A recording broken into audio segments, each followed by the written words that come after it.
So just Yeah, ready? Good. But what about this outing here? Look at him. It's pretty neat. You know, it's a humbling experience, and we've been able to do a lot of things that hadn't been done before here, and this continues to be another one to have all these people come out here and greet us and to show these players how much they care about them. And you know, it just shows the excitement that's around the program, and it gives us a vision of what the future could be, and the continued support and just continue to push this thing forward. But one of the cool things that Jay Wright said in his post-game comments yesterday was that down the stretch you were able to exploit mismatches against him, and that's not something you expect to hear when you've got a Furman going against a Villanova. You know, our guys were locked in with the preparation, and you know, one of the stories has been, you know, that we didn't practice on Friday, and you know, I said that in my emotion after the game, but we did prepare, and you can't forget about that. We got in the hotel, we watched a lot of film on Friday night, we had a short walkthrough, and then on Saturday, you know, we had about an hour walkthrough, and we had some more film, and our guys were locked in, and they knew how we wanted to guard them defensively, and they also knew our plan offensively, and I thought they went out there and executed it. They stayed calm, they stayed poised, and those are two huge ingredients when you have to execute in an environment like that. Well, if there was still any amount of sneaking up on people, that's out the window now. The target on the Paladins' back keeps getting bigger and bigger.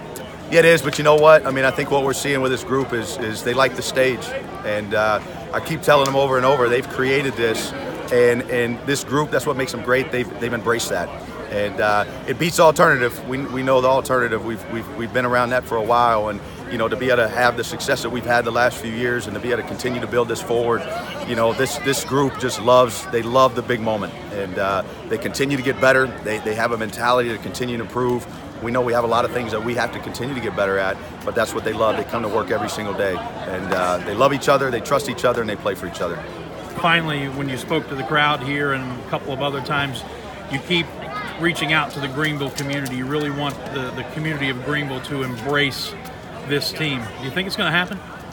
You know, I think it's one of those things in life. You got to have the vision. You know, you've got to be committed to a vision, and you've got to push that vision, and you've got to do what you've got to. Once you have that vision, now you have to have a plan, and you got to go execute it.